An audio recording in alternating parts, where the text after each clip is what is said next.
YCP అధికార ప్రతినిధి మధుకర్ గారు, good afternoon sir. Good afternoon sir. Sir ఏంటండి పరిస్థితి ఏంటి?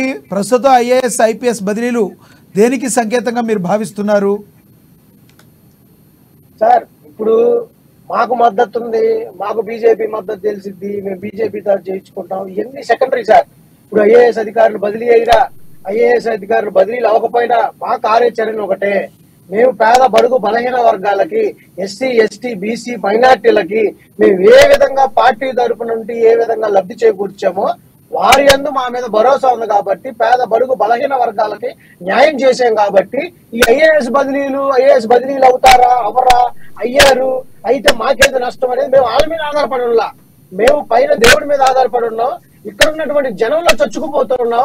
మీరు కావాలంటే మన జరిగిన సిద్ధం సభలు అయితేనేమి, ఇప్పుడు జరుగుతున్నటువంటి మేమంతా సిద్ధం సభలు అయితేనేమి, జనం ఏ విధంగా వస్తున్నారు, ఏ విధంగా బ్రహ్మరథం పడుతున్నారో మీరందరూ చూస్తూనే ఉన్నారు. కాబట్టి ఐఏఎస్ బదిలీల గురించి బదిలీ చేయించుకున్న వాళ్ళు బదిలీ చేయించాలని చేసినటువంటి ప్రొసీజర్ వాళ్ళు ఆలోచించుకుంటారేమో కానీ ఎవరు అంటే మీరు అన్నట్టుగా ఎవరు అనుకుంటున్నారు, ఎవరు చేయించారని మీరు ఫీల్ అవుతున్నారు? ప్రభుత్వం మీరే ఉన్నారు.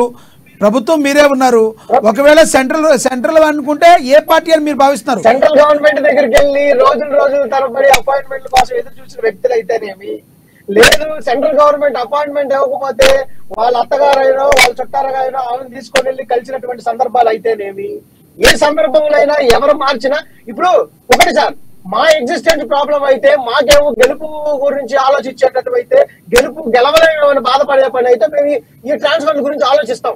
మాకు అట్లా ఆలోచన అవసరం లా, ఎందుకంటే వీఆర్ స్ట్రాంగ్ ఎనఫ్. మా ఫౌండేషన్ పేద బడుగు బలహీన వర్గాల దగ్గర strong foundation, SC ST BC మైనార్టీలు వేసినటువంటి స్ట్రాంగ్ ఫౌండేషన్.